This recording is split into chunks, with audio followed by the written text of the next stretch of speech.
Good morning. Uh, I was told this is an international forum, so I decided to speak to you in English. I hope that's okay with you. All those in favor say aye. Let me see some hands up. Are you in favor? Excellent. I love democracy. Given that I am in a school this morning, I decided to give you no charts, no numbers. I was going to tell you some personal anecdotes dealing with learning. Uh, we're all students, and especially, and being that you are in the Polytechnique, so you're one of the smarter students in the country. I always, when I visit these engineering schools, I leave at the end of the day feeling very smart, smarter than when I came in the morning. So I hope that is the case today, because I'm going to another school this afternoon, which is Linim in Monastir, to speak about a different topic. But the topic I chose to speak to you about this morning is learning. Learning. You've all been talking and told all about learning since as you can remember. But a different kind of learning that I want to talk to you about. Archimedes, 2,000 years ago, said, "Give me a lever long enough, and I will move the world." And I studied that when I was in high school, and I had no idea what it meant. And I still don't, in the way that I thought he described it. And every day, I learned something new about what he meant. The kind of learning that is required of us today as members of a society and as engineers.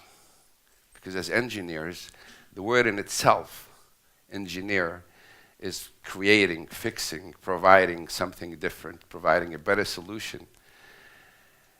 And the learning that is required with that today, in 2016, is far more complicated, far more demanding than it was, let's say, during the first industrial revolution. Because today it carries with it a more human side.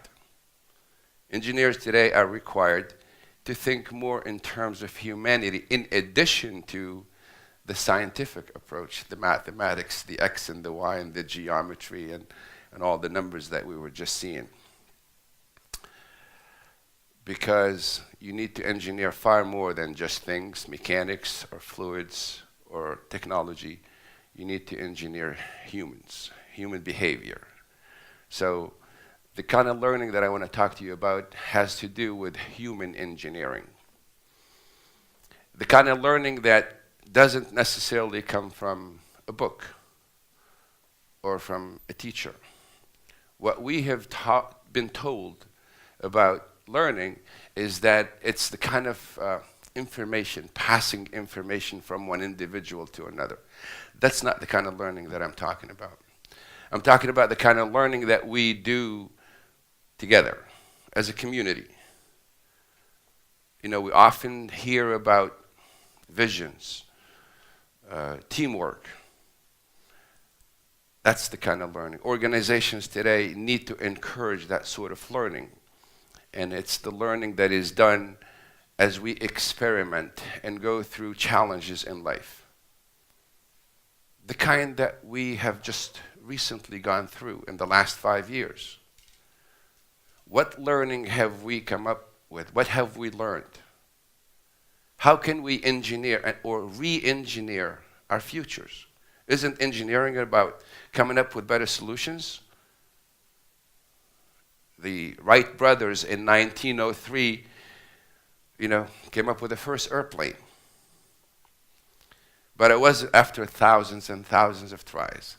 But it wasn't until 1935 that the DC-3 became operable and used as a transport means.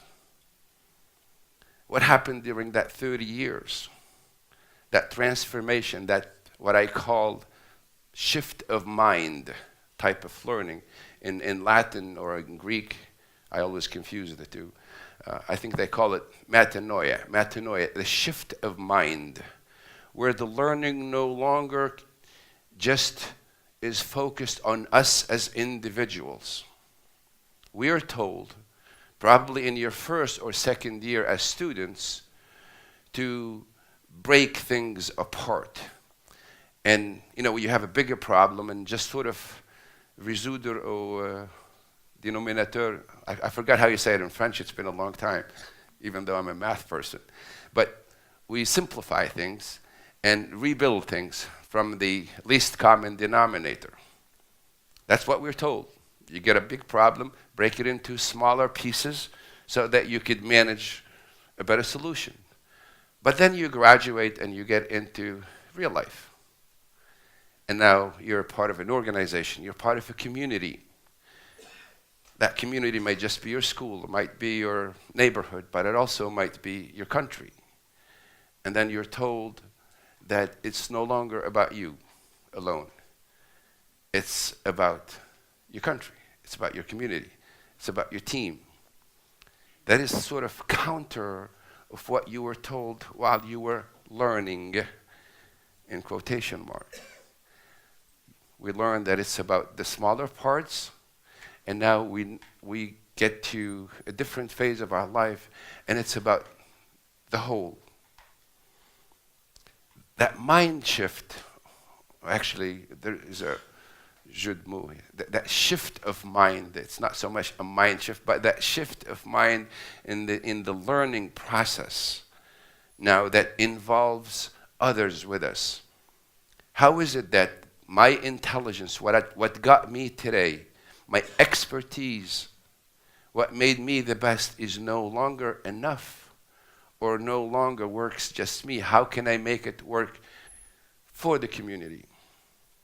That's the shift of mind that today is required of us as not only members of this community, but more so on you guys as engineers. Because, as I said earlier, you're not just engineering your life. You're engineering the life of those around you. So,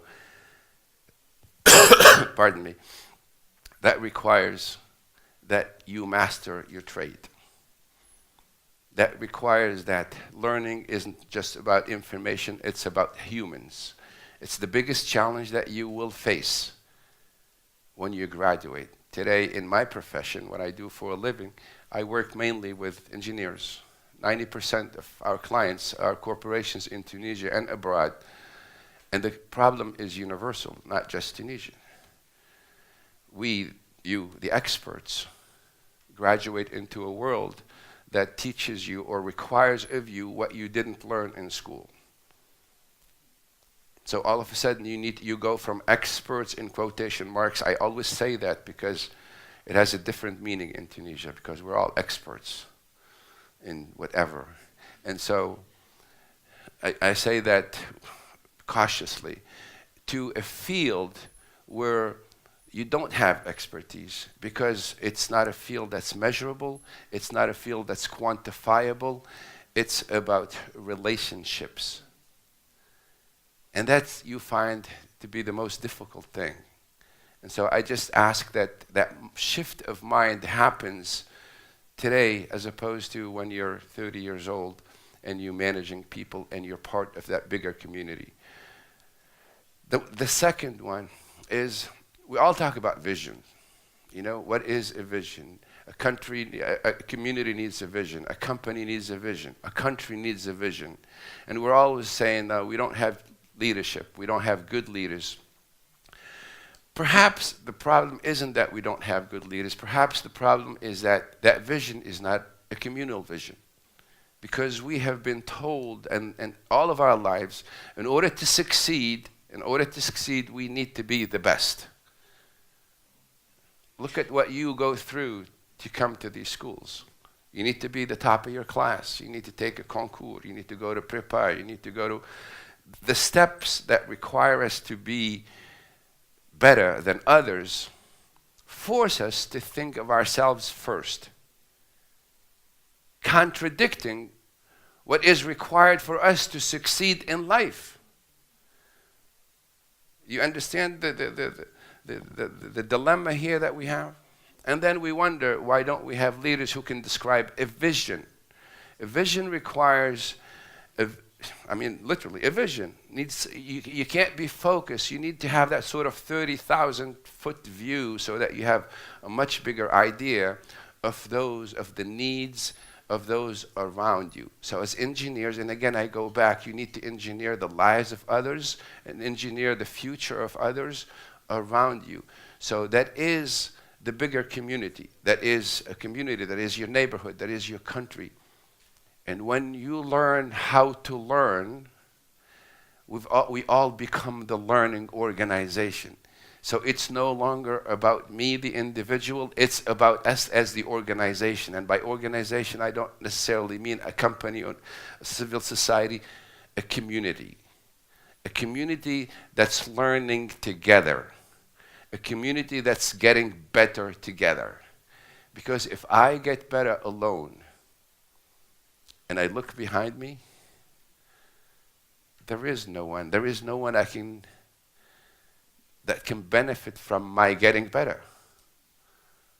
I create that gap, that intellectual gap, and it's a bigger, more dangerous gap than social or economic gap. So that is why the person that's supposed to tell me the time is not around, so I have no idea how much time I have. It's finished. So, in other words, and I'm going to try to be very quick here, learning for yourself is great. Learning for your community is much better. Learn how to share. Learn how to share. Learn how to make that shift of mind where you're no longer the center of gravity of the universe. Because you need to have really, really wide shoulders. The responsibility on you today is far greater than that of those in my generation or the generation of my father. You represent the future. You're the first generation that is being told that school is not enough. We're the generation that we're told, get up to the top, be the best, and then send the elevator down again so that someone else can take the elevator. We don't want an elevator that goes up and down anymore. We want an elevator that goes horizontally. I don't know, if you're engineers, you can create one.